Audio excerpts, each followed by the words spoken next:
vengeance!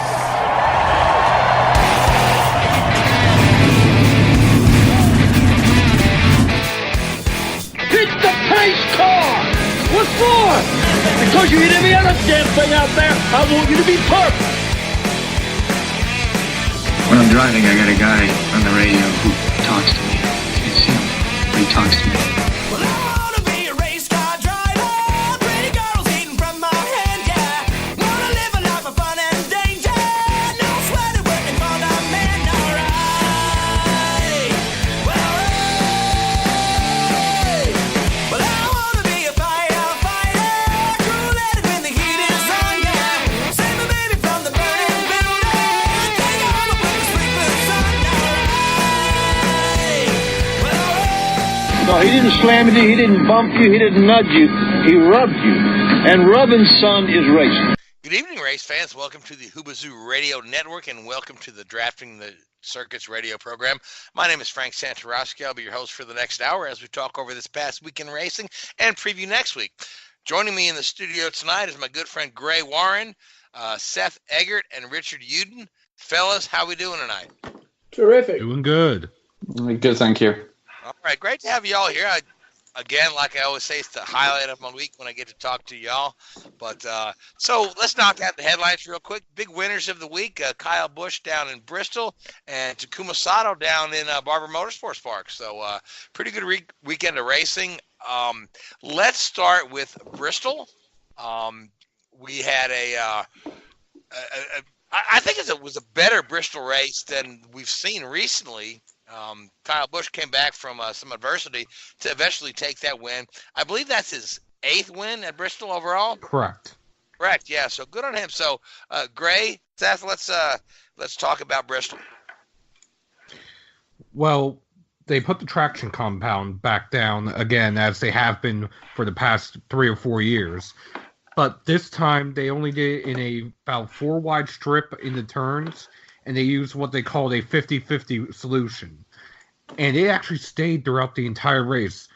In the past, it's worn off, and the racing, as it wore off, got worse. And this time, you actually had multiple grooves. You had Kyle Busch primarily on the bottom, Kurt Busch, who almost ran his brother down in the final laps after starting 27th, running the high groove. You had Chase Elliott starting from the pole, leading about the first 40 or so laps before the accordion effect sent him spinning around, and he ran 459 laps without power steering at Bristol.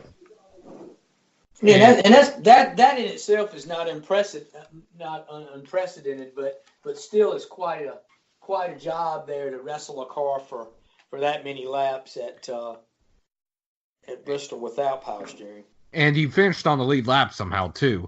Yeah. You had a couple of accordion-like incidents throughout the race. Blaney, Newman, and Chase, for example. You had, at the beginning of the race, when I believe Corey LaJoie it was Matt Tifft who spun. Corey LaJoie ran into Chase Elliott. It was just an odd race, especially at the beginning. Ty Dillon won the first stage, which, if anyone had Ty Dillon winning a stage at a non-super speedway track, please go and buy a lottery ticket. That was just pretty amazing. Well, there. You know, that's a deal where everybody comes to pit road before the end of the stage, so they don't have to come back and they actually gain track position when the green flag flies after the stage. So, and he and Boyer stayed out and raced for the stage win.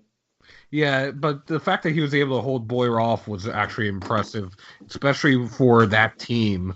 Otherwise, there was a couple of fun moments throughout the race and post-race. You had a interesting joking exchange between both Ryan Newman and Ryan Blaney after the race. Blaney had put Newman into the wall trying to defend for position, and Newman came over joking with him and saying, if you're going to listen to your spotter, why are you ignoring your mirror? That is funny. And the only downside to the race, the very end, the last green flag run, we actually got shorted 2 laps because Brad Keselowski, somewhere in the team communication, never got the message of where he was supposed to line back up. And NASCAR extended the caution by 2 laps trying to get him into position. And they ended up black flagging him for ignoring NASCAR directives. Yeah, That's certainly interesting, yeah. But yeah, we've seen that before in the past where somebody's just kind of not sure where to line up and whatnot. But yeah, it's a shame that it took 2 laps off the race. But it was a very good, very highly competitive race. There were cars that were coming and going. Some cars were better on the long run. Some cars better on the short run. You had Ryan Blaney. I believe he ended up leading the most laps. His car was really good. You had different guys run up near the front at various times. Clint Boyer had a really good car. Looked poised to pick up his first win of the season at one time before he had some issues. But and then of course, what do you say about Kyle Busch? I mean, gets spun on the first lap. Cars basically has some cosmetic damage. It really didn't hurt it too bad. The deck lid was on straight and the spoiler was in its proper position. So he was able to soldier on and ends up winning the race. And good smart move at the end of the race. He chose not to come down pit road and was able to hold off the guys for about the final 15 laps of the race. And just another tremendous performance by the guy. I mean, I think we're treated each week that we watch this guy because he is definitely, like Darrel Waltrip said, he is the show. He puts on a show every week, and you get your money's worth. You love him or hate him, the guy gets in that race car and he gives it 100%. And before we get to DW, who announced this is his final season calling races, just want to mention, speaking of the first lap, Eric Almirola, he had contact with William Byron, ended up going into the wall. Mm-hmm. He came down the pit road, and as he left his pit box, he left with equipment. The jack was still underneath the car. The team, instead of having him come all the way back around, had him go to the garage area. He was still on the damaged vehicle policy, and once he entered the garage, he was out of the race. Mm-hmm. Yeah. Granted, they argued with NASCAR saying it was a mechanical issue because of the jack. Meanwhile, they also told reporters at the track that they had enough steering damage that they would not have been able to complete a lap. Yeah. So what's the clear cut definition of the rule? I mean, if you go to the garage, are you done? If you're involved in an accident where you hit the wall or you hit another car and you go to the garage without getting a green flag lap at minimum speed, then you're out. If you go to the garage for a mechanical issue, like Ricky Stenhouse did, you can come back. Yeah. And then if you go to pit road to repair damage, you're under a clock. And if you can't repair the damage in said time, which I believe is 6 minutes. Yeah, something like that, you have to retire the car as well. So right. So basically, their argument was that it was a mechanical issue, although mm-hmm. it can kind of be seen differently. Well, because it was more of an equipment issue or a boneheaded move on pit road. It was more the boneheaded move on pit road led to them going to the garage instead of fixing it on pit road. Well, otherwise, what you're going to have is every time somebody gets damaged, they're going to drop the car for the jack and break something so they can take it to the garage to fix it. Yeah. And one other point on the damage clock there is you have 6 minutes to repair the car, but that's a cumulative 6 minutes. So if you're under caution, you want to avoid going a lap down, you can do 30 seconds of repair, go back out, come around again, do 30 seconds of repair. And it resets and also that 6 minutes resets once you get back up to a predetermined speed that NASCAR declares at the start of the race. And you cannot add sheet metal to the car at any track other than Daytona and Talladega. The only reason why they allow you to add sheet metal to the car at those two tracks is because of sheer speed if you spin to keep the car on the ground. Yeah. It's more of a safety. That makes sense, yeah. Yeah. But it was. I thought it was a good race. Very disappointed in the crowd that was there. It was shocking to see the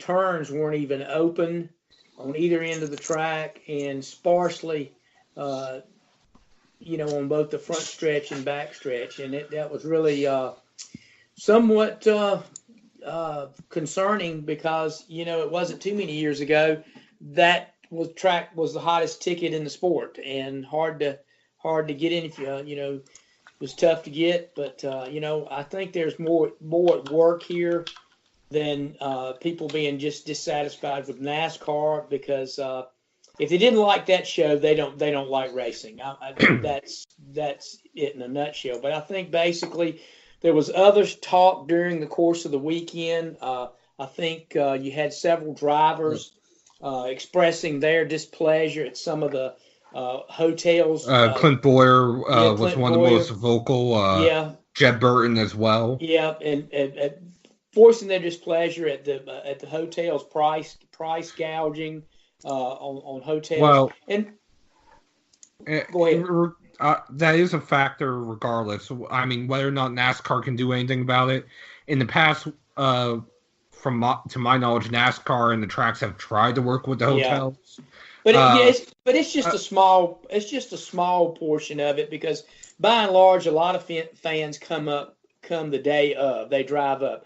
But when you look at the price of fuel to go, and then you've got parking cost, concession cost, and ticket cost, it's cha-ching. Everything, it gradually builds, and let's face it, fans don't have the disposable income that they once had. And I'm not going to say that's the whole picture, but that's by and large, that's a big part that we're seeing at not only Bristol, but a lot of other tracks. And, there's definitely a lot of other tracks with a lot of empty seats, and I really would like to have a conversation about the future of the schedule. Okay, and we were talking about it a little bit where some of these tracks don't need 2 dates, right? Yeah. With the I don't want to say the fan interest is waning, but the amount of fans are definitely not coming to the track. Is it maybe a smarter move to give everybody one race and just bank on that one? Well, you go back. Here's a sorry. Go ahead. Well, you go back to the thing where the fans, it's tough. The fans have to choose. They can't go to economically, they can't go to as many races as so a lot of you fans now at Bristol, they may skip the spring race because typically the spring race weather comes into play and has come into play the last several years. It's cooler. You can have some wet weather, things like that. So they'll choose to say, okay, we're gonna put all our eggs in the fall race, and they'll go to the night, which is the night race, right? And I bet you we will see a huge contrast between the crowds at the spring race and the fall race. I'm sure Bristol will rebound, in the spectator department for that spring race. Right, but my point is, do we need to maybe just have one race? No, it depends on the track. Yeah, it depends on the track. So can I raise a point very quickly on this one? Sorry. I'm sure that a lot of these tracks do all of their, market research and analysis of people that come through the gate and all this sort of stuff. I wonder what percentage of people double dip throughout the season. If you get 20,000 people at, let's say, the Dover spring race and then 20,000 people at Dover fall race or however the schedule falls there, is it 20,000 unique people? So if you only have one race, are you suddenly going to get 40,000 there? Or is it, 15 of those 20,000 go to both races? Maybe that's what's happened here. Maybe these, the tracks have gone out and done their analysis and said, well, look, hey, if you take us down to one race, we're not going to suddenly get the same amount of money coming in as having two. Well, so they need to have two to make it justifiable. Or they need to diversify. I mean, let's look at Charlotte, for example. Sure. They made their fall race unique with the Roval. But on top of that, they have a music festival. They have the auto fair. They have the end of year Christmas essentially party that they do. I mean, they have do the Christmas light show. Yeah, and all that's that what I was stuff. thinking of. Yeah. But they do so much that isn't purely just racing. I mean, during the summer, every Tuesday night they have the Summer Shootout Series, and on top of that, they do other stuff as well. I believe this year they're going to have the USAC quarter midgets run a shorter version of the Roval, and they're even talking about having IMSA come and run the Roval. So yeah, and that's using the facility 365 days a year, and that's how it turns money over.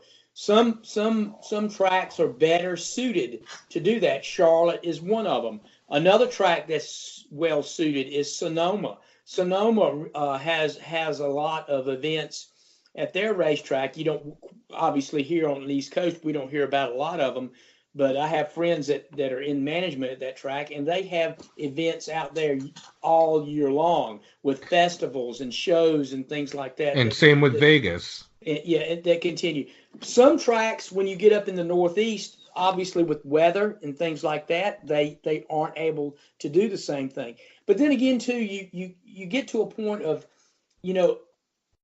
things become oversaturated. And this has been the argument for years of why Rockingham is no longer on the schedule, because it was less than 60 miles as the crow flies from Darlington. And you had four races a year within that 60-mile or so radius. And people that came in, drove in for that, they had, as the economy changed, people had to start making choices. I know in my younger days, back in when I was in high school and in college, we went to all four every year. Tickets weren't, to where the point where you couldn't afford them. So we went to both Rockingham races every year. We went to both Darlington races every year, probably both Martinsville races every year, and the like. But nowadays, it's a little bit different, a little bit more financial commitment to do all these. And I think to your point, Frank, talking about taking races from some of these facilities, some of them can't survive without the two shows. But obviously, how much longer are they going to survive with it dwindling the way it is? So basically, you're going to have to kind of retool a little bit and look at, okay, let's pull back a little bit and make this oddity is not the word I'm looking for, but make it more of a unique event rather than having two. I mean, unique, look at Pocono next year doing a doubleheader. Right. So and that's just societal changes too. We can't. The demographic in racing is not the same as it was in the 60s and 70s and 80s and even the 90s. It's changing, and the sport's has got to change with that demographic to a degree, and that's what we're going to probably see with the schedule changes and some of the other things coming. Yeah, absolutely. I was having a conversation with some friends the other day, and we were talking about rock music concerts, right? And how it seems like just in general, the price of entertainment, whether it be going to a baseball game, going to a NASCAR race, or going to see your favorite rock band in concert, has the prices have skyrocketed compared to the level of inflation. Right. I mean, when I used to go to a rock concert, it was $9.50 to sit in the uppers, $12 to sit on the floor. Now, if you can get a concert ticket that's less than $200, hey, you're doing well. So, right. But the same thing with racing. But then, to your point, Seth, with the hotels. I mean, you had Seth shared with the rest of us here a hotel bill from Bristol for the weekend. From last year, yeah. $1,100. Yeah. $1,100. That's how much it cost me to cover Frank, last year. To your point about the rock concerts, I had a thing today. The Eagles are going to be at I think the MGM Grand in Vegas later this month or next month. Tickets start at $180 start at 180. Yep, just sit in the very back or in the very top. Well, yeah. I mean, and that's But we digress here. But I do want to just make the point that I think NASCAR has done the right thing with the show. Mm-hmm. I mean, I think some of what drove folks away from Bristol was after they configured the track and whatnot, the show was not as good as it used to be. It did hurt the competition Bristol used to be an incredible race, but I think what they showed us this weekend is a good step in the right direction to get fans back in the stands there. Yeah. Mm-hmm. Yeah, and I tell you what, we've seen good races all year long. I think we've seen some really good competition at the races overall so far this year. I think basically NASCAR's just got to stay the course. And keep letting fans look at it and say, okay, yeah, this is a good show, and it's going to spread by word of mouth and let's face it, haters are going to hate, and that's always going to be the case. But they've just got to keep staying the course and keep putting on a good trying to put on the best show they can on Sundays. Absolutely. So now, Seth. I want to backtrack to something you mentioned earlier. Darrel Waltrip, who's been in the broadcast booth for 19 years now, has announced that he's going to step away after Fox wraps up their mid-season before they turn the coverage over to NBC. So, Darrel Waltrip.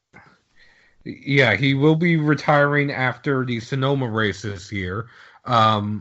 He might come back as, say, an analyst on Race Hub, or might do a little radio or something along those lines. He hasn't completely decided what he's going to do after retiring from being the broadcaster. That being said, in recent years, he's become somewhat of a divisive figure as far as a broadcaster is concerned. There are fans that like him. There are fans that don't like him. I'll be honest, there's been moments where I've questioned certain things privately with you guys. But the point is, it's rumblings about this started earlier this season. And it was his announcement to make, and let me ask you a question. Yeah. Do you feel like he's, and we've all heard about some of the negative press that he's gotten. There's been a couple of noted articles out on him, which as well as about I want to discuss that very shortly. Do you think he's being pushed out? No. He originally wanted to retire in 2017, and when he realized the way they were reconfiguring the booth to be himself, Jeff Gordon, and Mike Joy, because they were moving Larry Mack out of the booth, he did not want Mike Joy to have to be up there and train two new people at the same time. So he stayed on essentially to help train Jeff Gordon. Mm-hmm.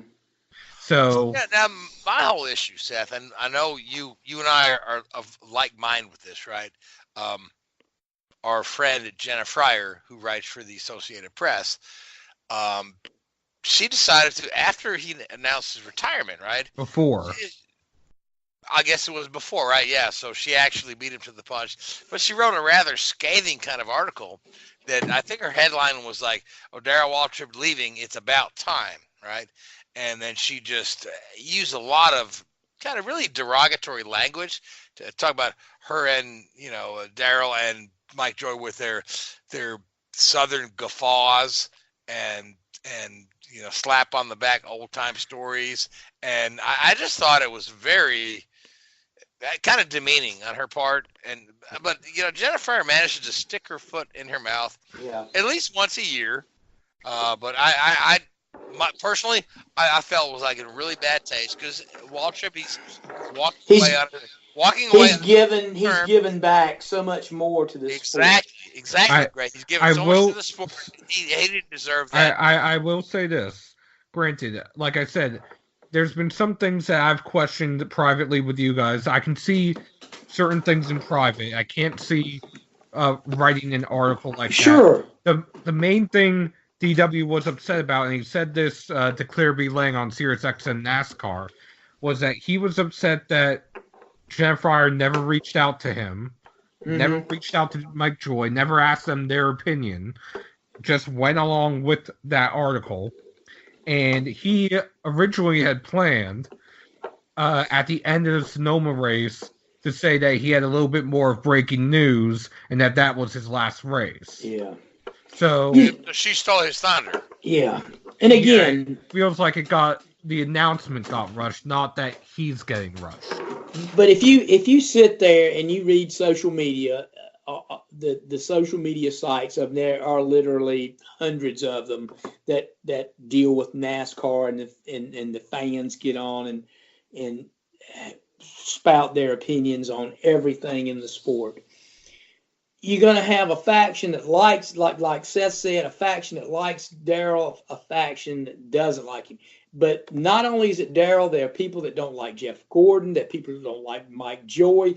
Same thing in the NBC booth. In the NBC booth, there's a ton of people that don't like Steve Letarte. I mean, it goes on. You're not going to. Guys, there's people that probably don't like us. Right. You know what I'm saying? Right.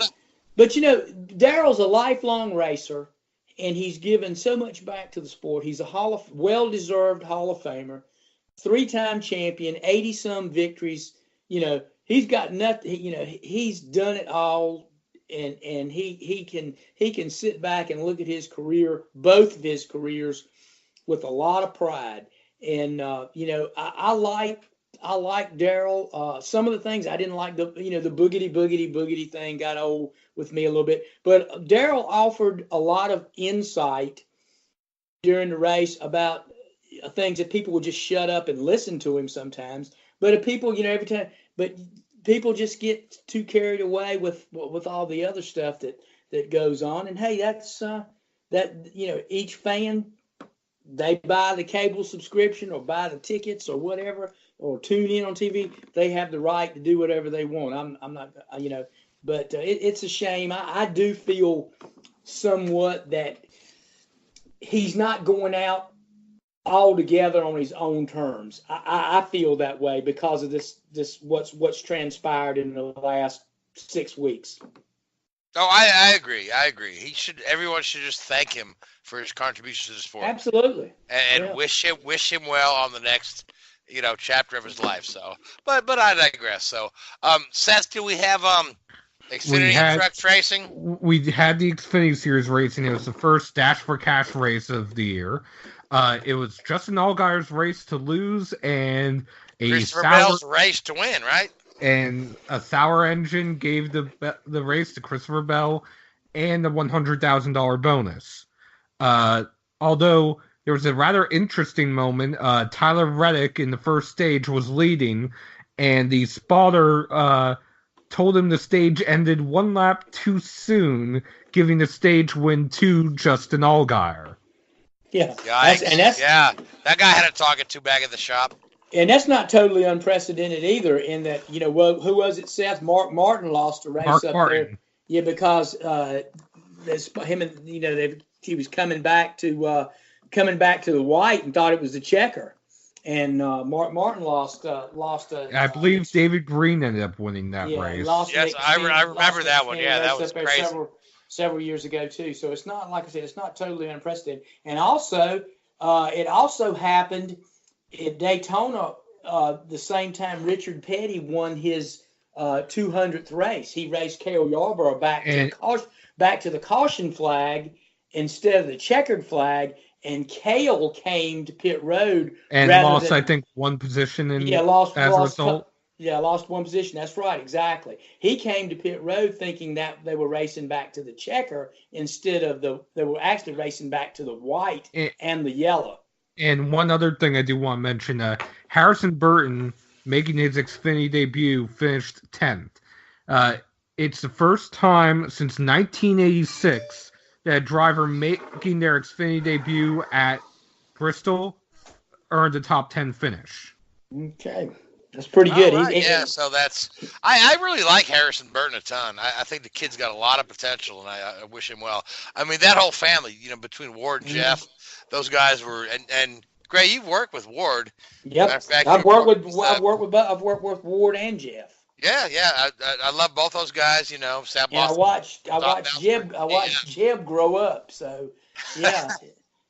And Jeb grew up literally before our eyes when Ward drove for us, and just like Ryan Blaney grew up before our eyes when his dad Dave drove for us at Bill Davis. So yeah, it's been fun to watching those kids develop, as they've come along, and of course obviously they're all second generation drivers, and again I wish them well and wish them a lot of success.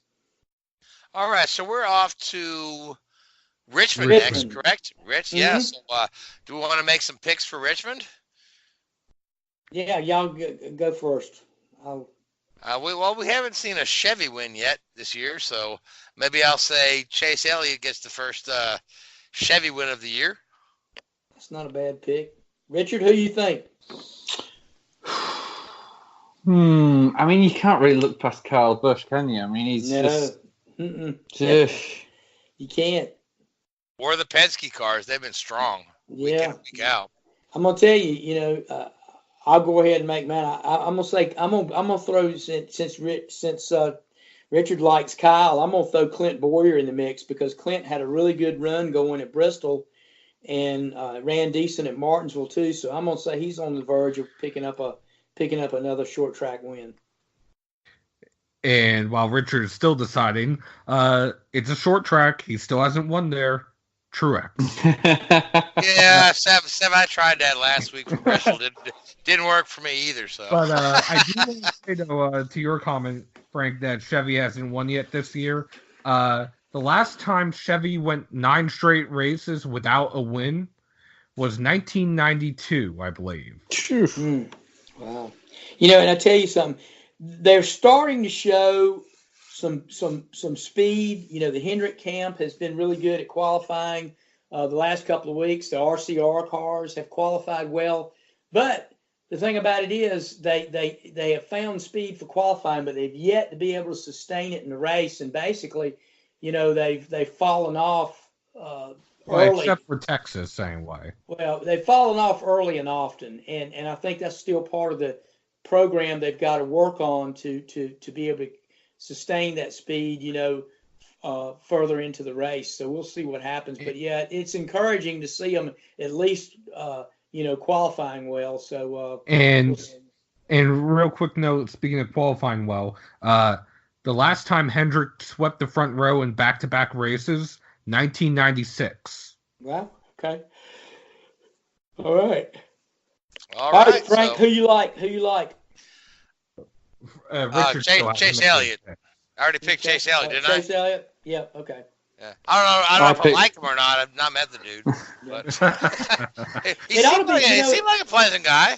It ought to be a pretty competitive race. I mean, obviously, somebody they want to get in and break up the Penske Gibbs juggernaut that's going on right now, and I think probably maybe Boyer's got a chance, but when you look at Kyle Busch and Joey Logano, they're pretty strong at Richmond too, and you throw in Keselowski too. It's and Denny Hamlin.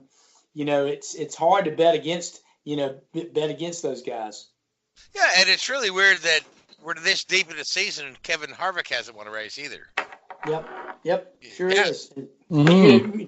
We talked about the big. All we talked about last year was the big three, and the big three dominated the sport really for the regular season at least. And they haven't other than Kyle, he's the big one. The other two principals in that haven't struck pay dirt yet.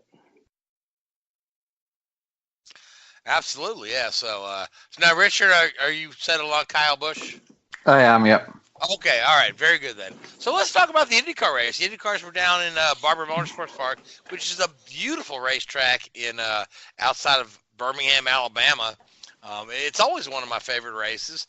And Richard, Our friend Takuma Sato won that thing. He, the qualifying was so unpredictable. All the practice sessions where everyone's saying, "Oh, Penske is sandbagging." Nope. When it comes to qualifying, you'll see, Will Power, Simon, Joseph all up front. No, the Penske's were stymied in qualifying, which was weird. And then it looked like Hinchcliffe was a lock for the pole until that last qualifying session where the Rahal cars, came out of nowhere. The Rahal Letterman team took the front row. The last time Rahal Letterman took the front row was 2005, I believe. There you go. Yeah, so they just kind of came out of nowhere, and then Takuma. Dominating performance too by Sato. Oh yeah. He put a wheel on, except a couple of laps to go. Whew. Except for one little Takuma called it a little heart attack moment. He was afraid he threw it away, but solid drive for Takuma. And I tell you, this guy just gets better with age, doesn't he, Richard? Now you worked with Takuma, and I think that he was just phenomenal on this day. Oh, I mean, when you hear teams and drivers say, we found something in the setup. I mean, this weekend was a perfect example for the team there. To come out and dominate qualifying and to a greater extent be dominating the race with Takuma and Graham Rahal there driving away from guys like Scott Dixon and Sebastian Bourdais, was very, very, very impressive. And there was no real challenge. Nobody could really get close. They weren't playing a fuel mileage game. They weren't hammering the push to pass early on to build that gap. They were just driving solid. And, it was funny listening to Takuma post-race. He said that's the first time he's dominated a race in 20 years, probably since he was doing, Formula 3 back in Europe. And it genuinely was. They dominated that race. And I think, and you'll probably correct me if I'm wrong here, you look at the statistics now, and he's won, is it 2 of the last 5 races with Portland at the back end of last year? Going to last year, I think he's won, 2 of the last 5, yeah. I did pick him as my surprise championship winner for the season. So who knows? Well, if they go out there, he's right there near the top of the points. Yeah, I think he's 3rd at the moment, isn't he? But he goes out there.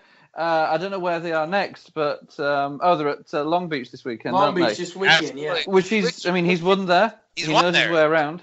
That was if he goes out there and they qualify and they're fast 6 again, and can have a solid result and get a top 3 or whatever, and they do that 2 or 3 more times, then you've really got to put him in a breath as a championship contender. And I think it's, I think it's good to mix it up a little bit, because the Penske domination and the Ganassi domination in the last few years is great for the guys there because they put a huge amount of work in. But I know that the team there is invested in engineering staff and invested in manpower there, and it's starting to pay off. So, good luck to him. And he's one of the nicest guys you'll ever meet as well inside a race team. So good luck to him. I'm really pleased with him.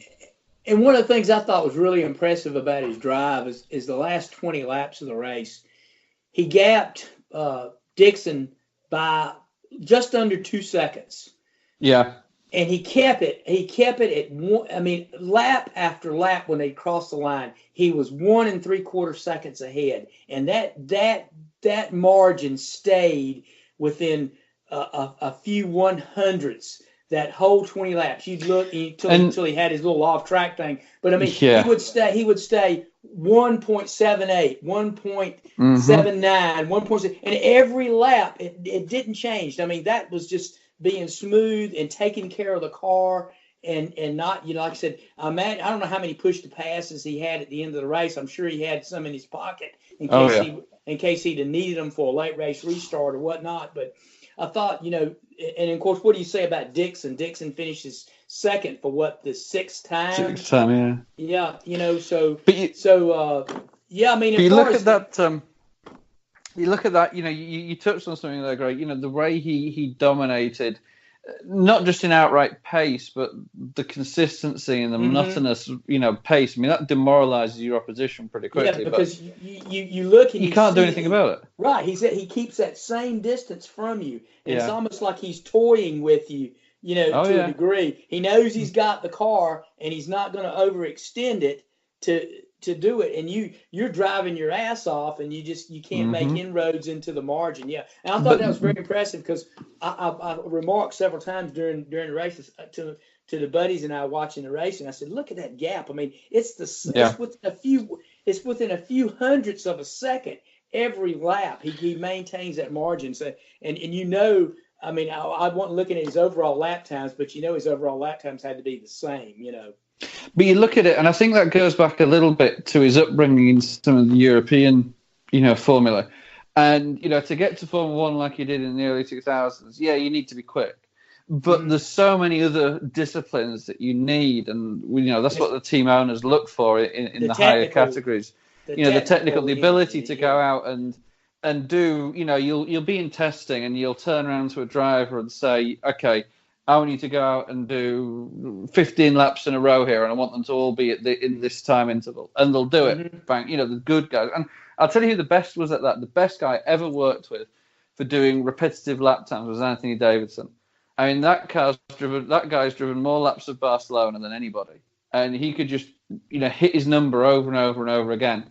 And I don't know enough about the way these kids are brought up racing in some of the lower series in the US, but I think you see some of the kids come through and they have great weekends and they have terrible weekends, and and I know Takuma has had his off weekends, there's no doubt about it, but I think when he's in the groove.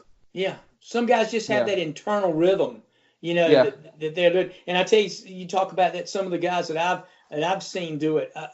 I've had to back in early days. I'd go to Goodyear tire tests and go with guys, and have guys like Terry Labonte and Tony Stewart, and those two guys could repeat the repeatability.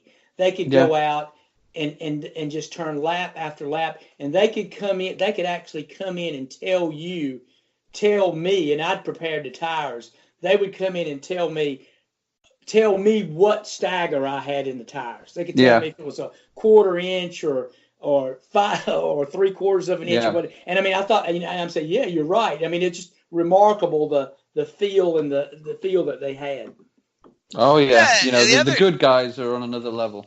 You don't realize what they can tell you. I mean, there's another thing about Jackie Stewart driving a road car a few years ago, and he said, it's when he was involved with his own team in the late 90s, and he turned around to his mechanics. It was at a sort of team building day, and he said, right, take 1/4 of a PSI out of one of these tires, and I'll tell you which one you've done it to. It's 1/4 of a PSI. I mean, it's nothing. And he was right every single time, because they just have such an intuitive nature, and a lot of people don't realize the level that these guys work at. It's until you see a really good guy, a really, really, top driver, you don't really get what they do, because the public don't see it.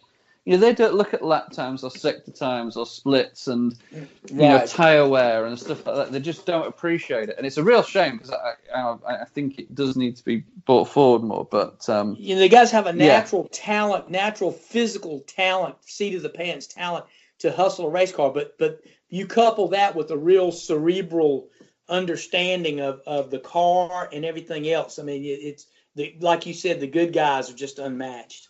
Yeah. No, it's pretty special. Yeah, the interesting thing is, we go from Coda last week, where we have the youngest winner ever, right?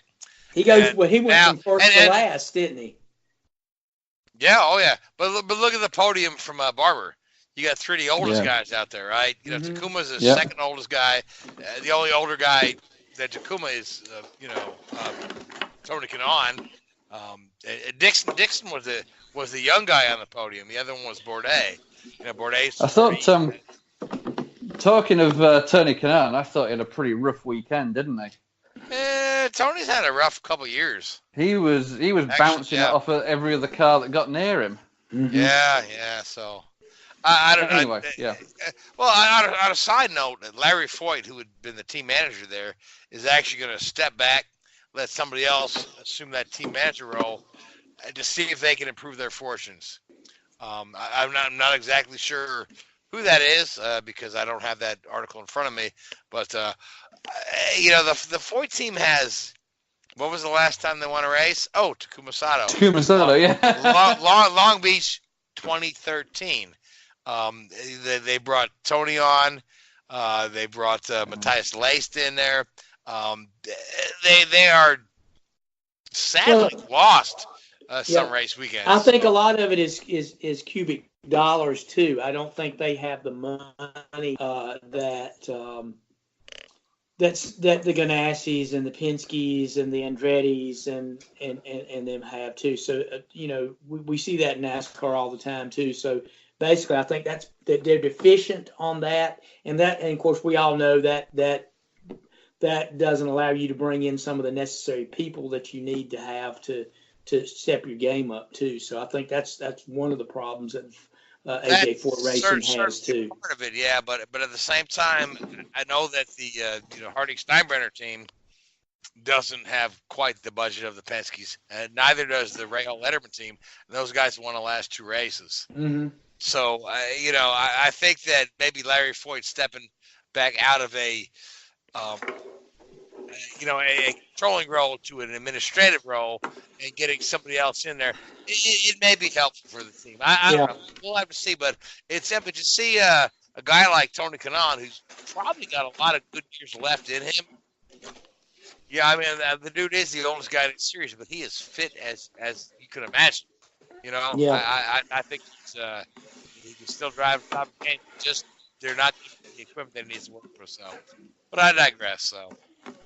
Well, I mean, you get the point too that there's the number of rides now is limited for a guy like with Tony, with all these young guys coming in too. So you know that's another part of the conundrum he faces. Certainly, yeah, too. Yeah. But the Foyt team brought him on to help raise their team to the next level, and so they've just got to pull out all the stops there to see what sticks. I guess. Let me ask you this before we move on to talk about Long Beach and we talk about other IndyCar news. What is the? I know it's still early yet, but what are we still looking at entries for the 500? How many cars? There are at least 33 confirmed, which means the field is full, and with another 3 to 4. So there will be as many. It could be 35 to 40 cars there. Well, I don't know if we're going to get to 40. I would say 36 is the high. Yep. But there's going to be 2 to 3 cars getting bumped. Mm-hmm. Oh, yeah. Well, and of course you run the risk of bumping it series regular, which we saw last year when Hinchcliffe had to sit on the sidelines. So. Yeah, but that's part of it. I mean, that adds to the drama and adds to the thing. I mean, I wish NASCAR had never gone to some of the things that they did years ago when they went to guaranteed spots and things like that. And I understand why they did it. They wanted to make the fans wanted to make sure their guy was in it. But I tell you what, it adds to the drama. It adds to the overall, to the overall specter of the race and how important it is when you don't have these guaranteed spots in it, and you really got guys pulling out the stops to make the show. We saw it years ago when I guess Al Unser and several cars, the Penske cars didn't make the 5 or got bumped out. When was that, Frank? That's been 1995. Yeah, that's the year after they won the thing. Yeah, that was shocking. It was the year after they won in dominant style with a Mercedes pushrod engine, and then they could not get up to speed, and Al Unser Jr. and Emerson Fittipaldi missed the race. And then the following year was the split, so Penske wasn't back in Indy again until 2001. Mm-hmm. Yep. So, just talk about who we like at Long Beach. You know what? My gut feeling tells me Ryan Hunter-Reay wins at Long Beach. I don't know why. I just think that, but must be what you had for dinner. Could be, yeah, could be. I actually haven't eaten today, so that might be, definitely a gut feeling then. So. Gray, who do you like for Long Beach? Whew. It's been a wild and wacky season so far with guys. Of course, Newgarden had another good run, but I'm like you. I don't like. Yeah, I think your pick there with Ryan's pretty good there because he's done well on street courses before. I'm going to look and say, okay, Dixon. I don't think Dixon, has he ever won Long Beach? 2015. 2015, okay. He's won one at Long Beach, yep. And it was a long time coming, too. Yeah. That was one of his bucket list things. Yep. The other two Barber. ever won are Barber and St. Pete. Yeah. I'm going to say Dixon. But watch somebody like Sebastian Bourdais come in and steal the thunder. I mean, and that's how unpredictable IndyCar is right now. We're 3 races in. We have 3 different winners, 3 different teams. Yeah. It's awesome. And I guess, and Will, I mean, goodness gracious, he's quick every week, but I mean, he just something befalls that team, him or that team. So it's kind of hard. And I still hadn't seen Pagano put together a good, strong run yet either. Of course, I think he's in a bit of danger, isn't he? If he doesn't step up this season. That's what they say, yeah. I don't know. He hasn't been. The last 2 seasons he's been pretty mediocre at best, hasn't he? After he won the championship. Won the championship in 16, and then I think 17 he won 1 race. He went winless last year. Yeah. It's not good. It's not bad, but it's not Penske good. Yeah, and let's talk about Takuma's teammate Graham Rahal. He had a good run going at Barber before mechanical issues got him, too. They could have actually swept the front row and could, well, I don't know if they swept front row in qualifying, but they could have conceivably had a 1-2 finish if had not been for some issues there. So Graham Rahal could Graham does great on the street courses, yeah. Yeah. So Seth, you've been quiet. So who do you like for Long Beach? Honestly, Felix Rosenquist. Okay, yeah. He's been knocking on the door of breaking through. He really has. He hasn't had the luck, but he's been quick. So that's a good pick, Seth. Who do you like, Frank? Ryan Hunter-Reay. That's right. You already said that. I'm sorry. I've ignored you all night long. Yeah. Okay.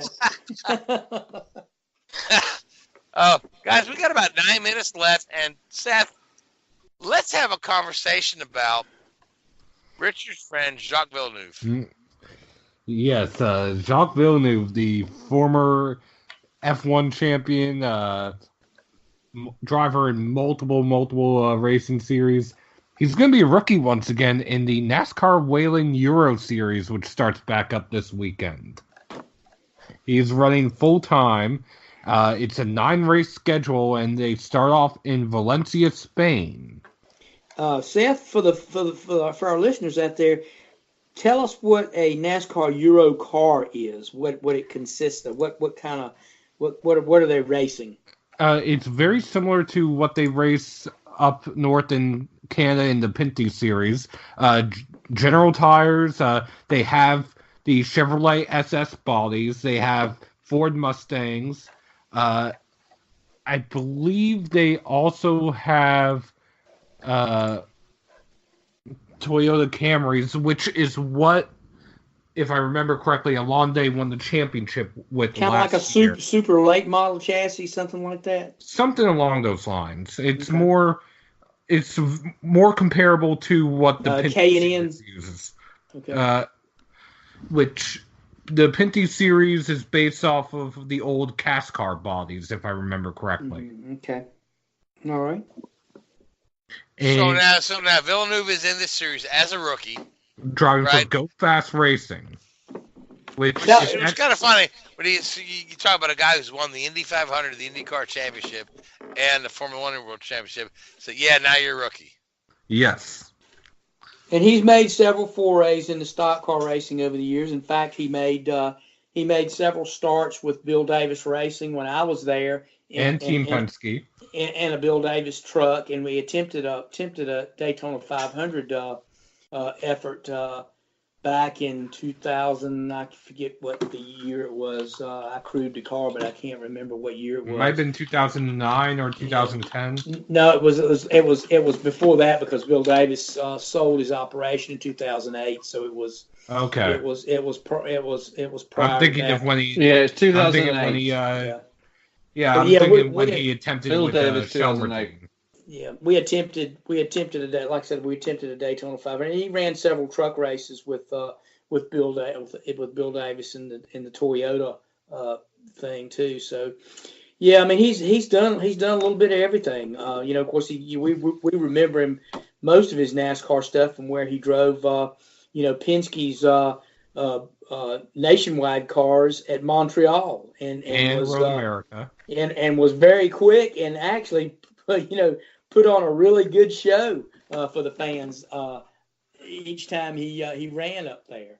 Although he didn't make any friends on track. No, he didn't make any friends, but he almost won a couple of races. And I think he turned most of the fan base against him the one time he booted Danica from the lead at Road America. Oh gosh, I remember that one. Yeah. So. Yeah. Anyway, so they good on Jacques Villeneuve to be. How old did we say he was? 48? 48 today. 48 today. It's his birthday, so good on him to keep racing. So Seth has some. Well, let me ask Seth. Seth has some other guys, well-known names, participating in that NASCAR Euro thing too. Who are they? Yeah, Myatt Snyder, last year's Truck Series Rookie of the Year, will be competing full-time in the Elite 2 division. Former Cup champion Bobby Labonte will be competing as well. Jennifer Joe Cobb, a regular in the Truck Series, will be competing. And Alonde, who is the two-time defending champion, is returning as well. Okay. Something bears watching later on as the year progresses. And all of their races are streamed live on YouTube and on fanschoice.tv. Okay. All right, so like I said, we just got about a couple minutes left, so I want to mention that Richard, your friend Fred Alonso, is driving his Indycar around the Texas Motor Speedway, and they announced that they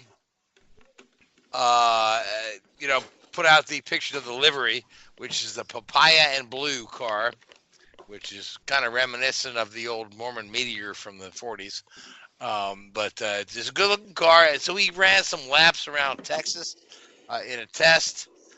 Richard, you hear anything out of that, or other than a little tricky? Yeah, the word he used was trickier. He expects the IndyCars to be trickier. I mean, the guy's history, he jumped into that car, 2 years ago, albeit a slightly different aero kit, and was pretty damn fast, wasn't he? So I don't think I think he's going to be there or thereabouts come, the month of May. But do you think, I mean, it's just. I mean, last time I think, I think this 500, he was with the Andretti team, right? Yeah, and I think this is the biggest thing for this week. This week in Texas is probably going to be more actually beneficial to the team members working with him because they're McLaren team members with Carlin support rather than Andretti team members. So I think they're going to be the guys that potentially are going to gain more information, from this week than the driver himself. More an operational side of things. Yeah, are they planning a run at Texas later in the year? Are they going to race? Are they going to? No, they're not. No, they just rented Texas to get him some overlaps ahead of the open test in Indianapolis and next month. Because he will have to go through rookie orientation and all that sort of stuff. So he'd probably want to do that to get more laps back in it. But yeah, but my question to you, Richard, with we have a minute left, is do you feel like the McLaren effort is going to be you think they're going to be right up there along line with the Penske's, the Ganaskis, the Andretti's? Yes. Yes? Okay. Yeah. All right. McLaren, despite all their troubles in recent years in Formula One and IndyCar is a different beast. and that's not detracting anything from IndyCar in any stretch of the imagination. But I think it would be I think Alonso's more likely to win the Indy 500 than McLaren, or to win a Formula One race in the next 3 years, in all fairness. Because the level that everybody's working at in Formula One is such a different level. And, the money is so great that it's a lot harder to make those incremental steps in Formula One than it is IndyCar. And so that's not being detrimental to IndyCar, it's just the nature of the beast. Yeah, All I think. right. I mean, they'll have a few challenges for things that are new and different from them. But I think overall, from a technical standpoint, they'll be on top of their car. There may be some other things that they'll encounter just that are nuances to oval racing and nuances just to IndyCar, the pit stops, the things like that they'll have to work on. But as I say, that's where I think they'll benefit this weekend, is from things like that. I'm sure they've done pit stop practices. Exactly. And it's a good thing that they're doing that, prior to the month of May, trying to shake out the cobwebs before they get there. Out of the 200 laps, whatever the Indy 500 is, how many laps are you running in free air? So from Alonso's perspective, this week is pretty limited. He needs to be around cars and in the pack, and passing slower cars and seeing if he can take the high lines, around corners and pass people on the outside and do all this sort of stuff.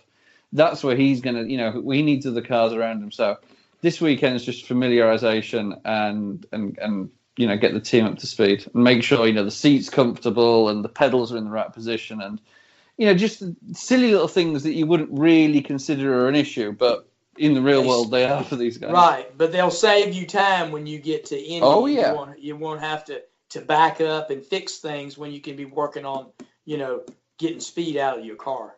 Exactly. All right, so on a bright note, Indianapolis 500 offers more practice than any other race in the world, and he'll be able to run with those other cars. But, guys, we are out of time. So I want to thank you, Gray, Richard, Seth, all three of you guys.